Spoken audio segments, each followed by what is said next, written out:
Welcome back to the lecture series on pattern recognition. In the last class, we have been discussing about decision boundaries, decision regions, discriminant functions, following the discussion on normal distribution. And for the task of pattern classification, we took a very simple example of a minimum distance classifier or nearest neighbor classifier, in which we were simply taking the distance of the sample x from the mean without worrying about the class priors and the class distribution functions. And we also discussed that this is not a correct method to estimate or to perform the task of classification, because you will get good amount of errors in this process. And there are lots of examples to also show that, which we will worry about it later. Okay. So, to incorporate those, we will bring in the classic Bayes theorem. Okay. So, let us look at the slide for the classic Bayes theorem. So, Bayes theorem, the Bayes decision rule has been discussed in an earlier class. The Bayes theorem is given by the expression as you see on the top. So, we are trying to classify a sample x. This is what the capital X indicates, a feature vector with an arrow, and the Wi belongs to indicates the class I. Okay.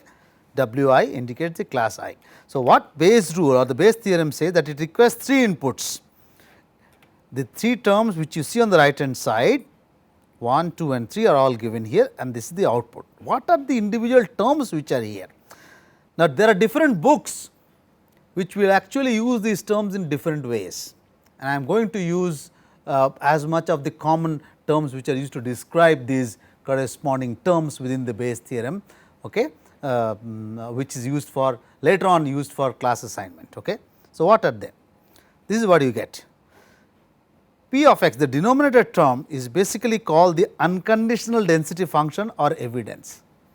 Some books will casually call it evidence, but I think we will stick to the word called unconditional density function or unconditional probability. It is the probability distribution of a feature x in the entire population. That is what it means. If you are taking color as a feature to discriminate between flowers and fruit,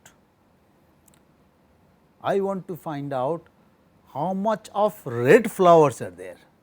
It is not a question of trying to identify whether a flower is a tulip or a separate category of a flower, okay, or the classical Rajnigandha, whatever you want to whatever color it has, or the rose. Okay. How many flowers have a color red? So, if color red or if color is a feature, the redness of the color for that particular sample that can be calculated from a huge set of samples. Okay. If you want to take some other example, let us say the height of a particular person. You take a group of individuals, you may try to categorize individuals based on different patterns such as say language, dress, color, whatever the case may be, food habits, but let us say I want to take height as a feature and use it for a classification, whatever the case may be, but height is a feature. So, if you take a group of 100 individuals, you would like to find out how there are how many people with the height, let us say exactly 5 feet or 5 feet 6 inches. That will indicate the unconditional density function, because you are sampling the data without worrying about the class under which category the data falls. So, that is P of x. P of omega I or Wi, as the symbol indicates, you can use it as a Wi, as the prior probability that a random sample is a member of the class Ci. Look at the index is the same. The prior probability that a random sample is a member of the class Ci. This is sitting in the numerator of the expression here of the Bayes, what is called as the casually the class prior. Okay. Let us take an example of a 2 class problem discriminating between apples and oranges. I give you a bag of fruits and there are 10 fruits, 6 of them are apples and 4 of them are oranges. I repeat, there are 10 samples, 6 of them are apples, 4 of them are oranges. So, I can compute P of W 1 for apples, P of W 2 for oranges. Very simple answer. What should be P of W for apples? The prior for apples, it will be 6 by 10 or whatever it is, 0.6, and the other will be of course 1 minus that will be 0.4, very simple. So, that is an example of class prior. You need to find out, because actually what happens is, in the case of fruit classification, the fruits are sometimes seasonal. So, it's good to find out for a particular season what is there a certain type of seasonal fruit which is available in large quantities, say mango in summer, or could be jackfruit, or some other fruit which could be apples, could be typically more or cheaper, let us say, at least in winter. Oranges also are seasonal fruit, but of course, these days we are having almost fruits all through the season, except mangoes probably not available all the time. Okay. Let us go back. The other term which is the most significant term in the numerator. So, we have discussed two of these, the class prior and unconditional probability. The term here which is the most significant one is called the class conditional probability or likelihood. Given a particular class Wi, how many times does this feature x occurs? Okay? It is the likelihood of obtaining feature value x given that the sample is from a class Wi. It is equal to the number of times or occurrences of x if it belongs to class Wi. That means, if you pick up apples as a class, how many fruits will you have which have the color red? Well, that probability could be higher. You would like to compute how many red fruits will you have if you are given only oranges. Now, you know how many times an orange can become red, or some other color, let us say, which is not orange, which is a black or green. Well, oranges can be green, but let us say some other color, red or black. So, you can compute the likelihood or class conditional probability, as it is called, for a particular feature given a particular class. So, given all these three terms on the right hand side, a very simple probabilistic estimate will give you the left hand side quantity which is called the measure condition or posterior probability, and this is the probability for any feature vector x being to be assigned for a class Wi. So, you assign x to a Wi if this measured condition probability is higher for a particular class. The rule is the same, the rule for assignment is the same. Whichever the corresponding probability, posterior probability under Bayes satisfies the maximum likelihood, you will assign it, but how to compute the likelihood, that is done using this formula. So, on the numerator you have, just remember, class conditional probability, you have a class prior and you have an unconditional. Can you repeat this with me? On the numerator you have class conditional likelihood, then second this one is class prior, denominator is unconditional probability. Using these three you compute the Bayes theorem. So, assuming you know this formula, let us go back to our discussion on decision boundaries and decision regions to be obtained under the Bayes paradigm. So, now look back, you remember Bayes, this is the expression which we just discussed now. Okay?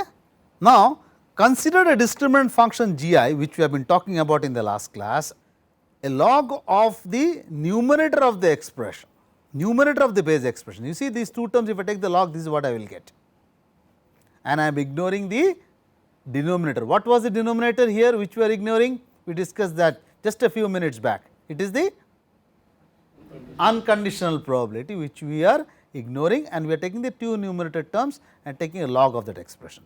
And within that, what we are bringing in now is this term, class conditional probability, or casually also called the likelihood, correct?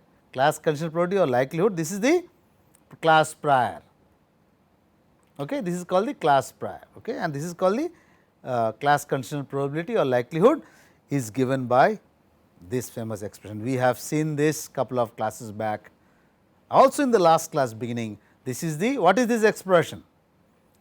Multivariate Gaussian density function.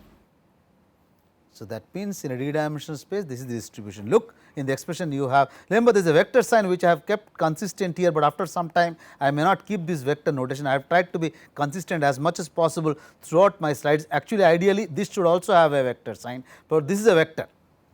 mean vector, this is sample vector, covariance matrix here, normalizing term here. So, using this expression, if we incorporate inside the log, can we write the expression of GI? We will work this out in the board. So, what did we have? We had the Bayes rule.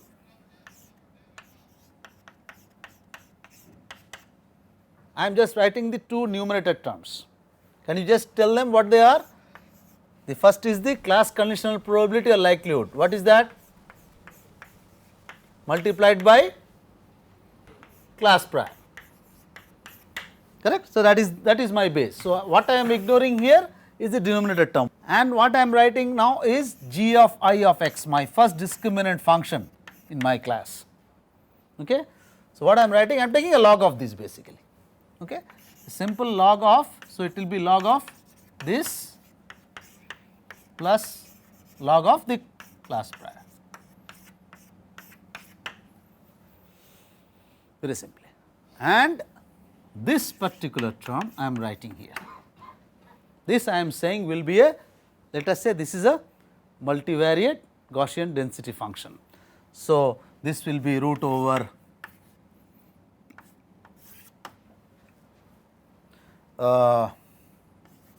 determinant of sigma I for the corresponding ith class, correct. So, there is a symbol here, the subscript I,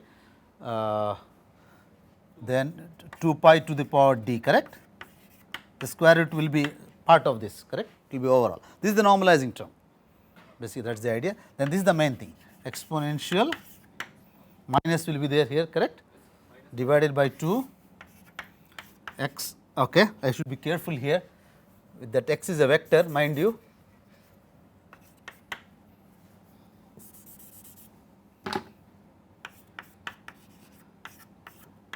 I had this vector sign inside my slides for the sake of convenience, I am ignoring that, but if you are copying you can put the vector sign here, because both of these are vectors.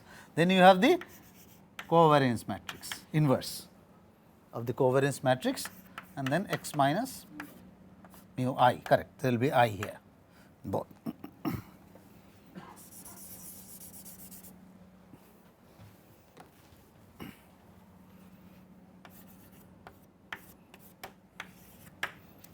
Okay, so what is this? This is the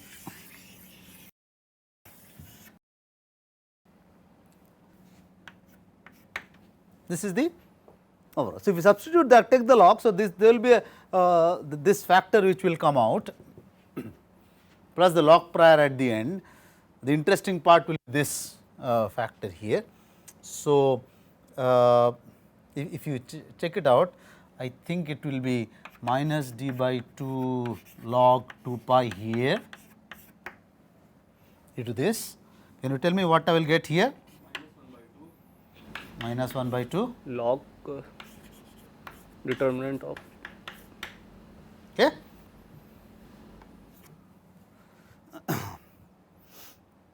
And the log and the exponential will be cancelling out. So, there will be a minus sign here. So, it will be a minus half by this one, no, sorry, x minus mu I transpose covariance inverse, keep getting used to this term, plus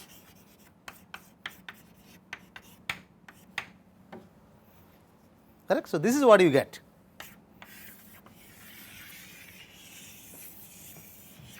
This is your GI. This is your GI. Okay. To be very precise, let us correct it here. This is x.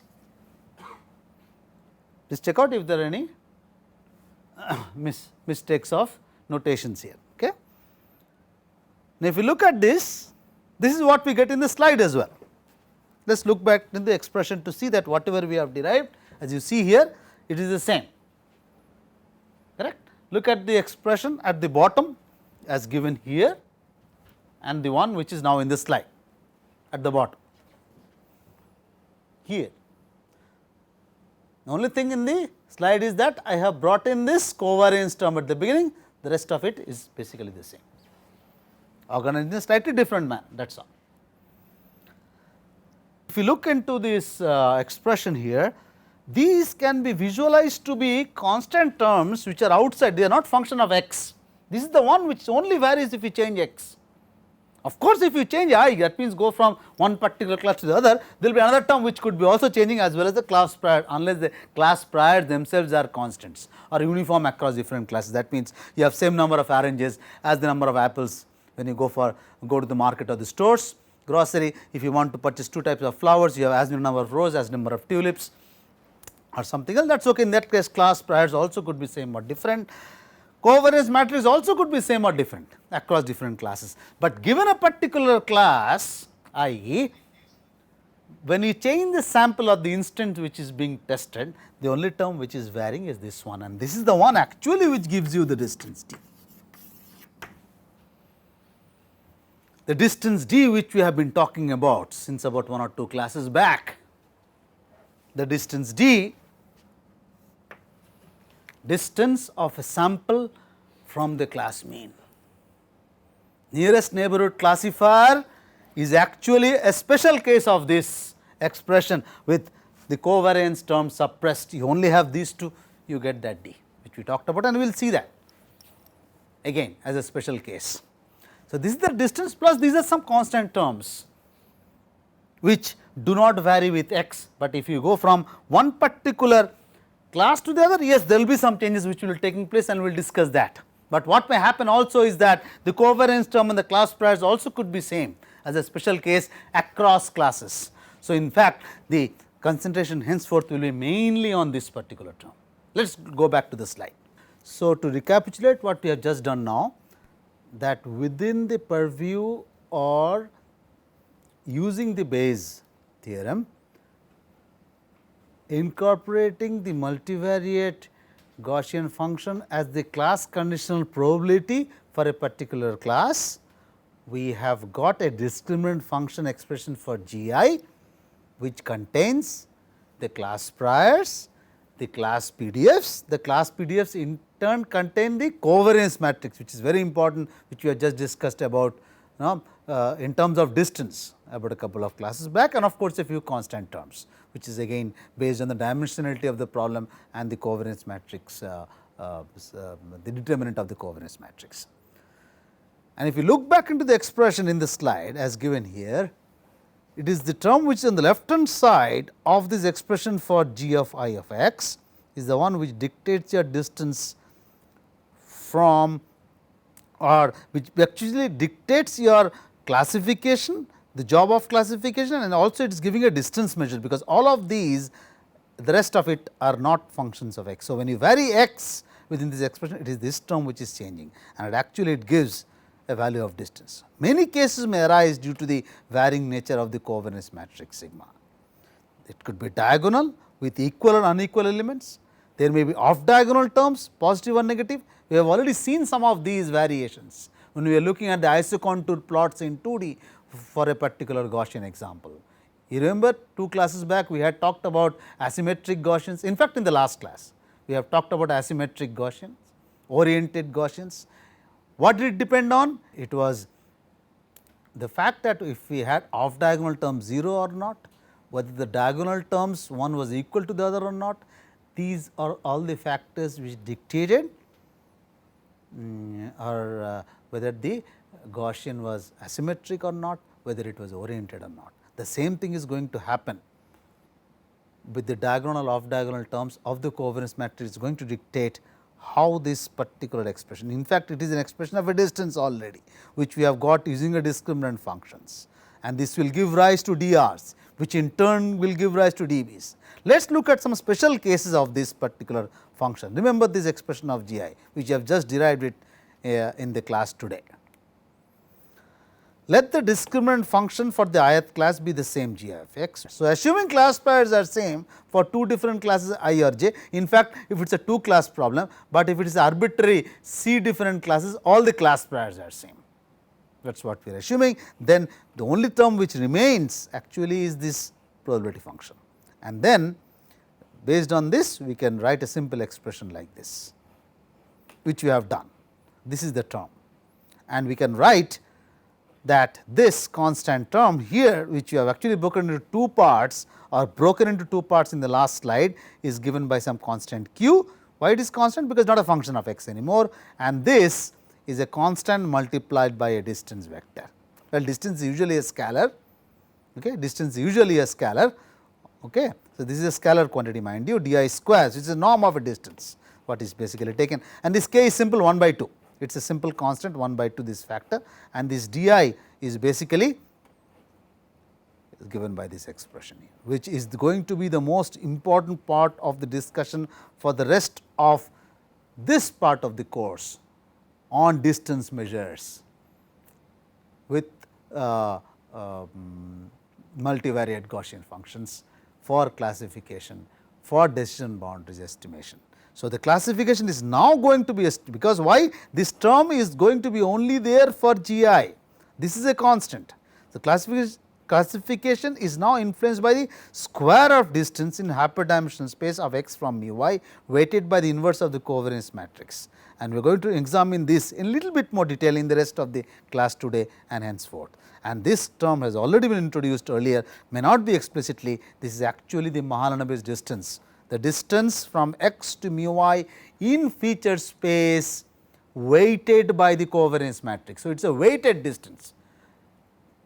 If you had just taken x minus mu, which was the nearest neighbor classifier or the nearest neighbor classifier or minimum distance classifier, then you did not pay attention to the class priors as well as the class PDFs or the class conditional probability density functions. In such a case, the Mahalanobis distance takes the simple role of a squared Euclidean distance. But if it is weighted by the covariance matrix, specifically its inverse to be precise, then you are talking it as a Mahalanobis distance criteria for a quadratic term. Okay. So, look into the slide, this is the one which you are going to discuss now henceforth. So, it is all boiled down to the covariance matrix and the distance to the mean. The rest of the class priors, they are relevant in certain examples, but we will bring them back when we discuss a few things together little bit later on. So, for a given x, for some arbitrary I is equal to m, the value of g, well, it is the same small g I have written in capital here, is largest when the square of this distance is the smallest for a class I is equal to m.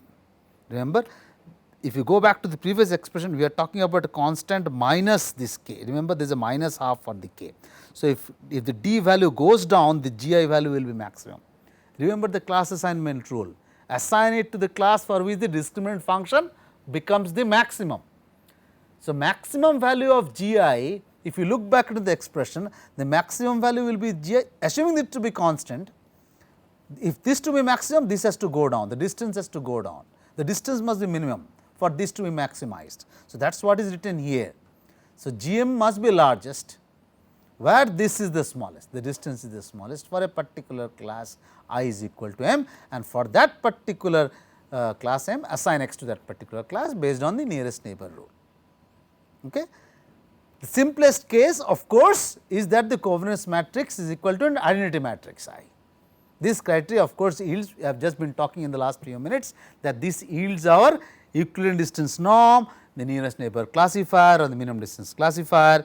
This is equivalent to just taking the mean of a particular class for which x is the nearest for all mu, and the distance function is very simply this. There is just substitute an identity matrix here, you will have these two terms which actually yield you this square norm of the distance from the in d dimensional space, of course, is your going to be your d square.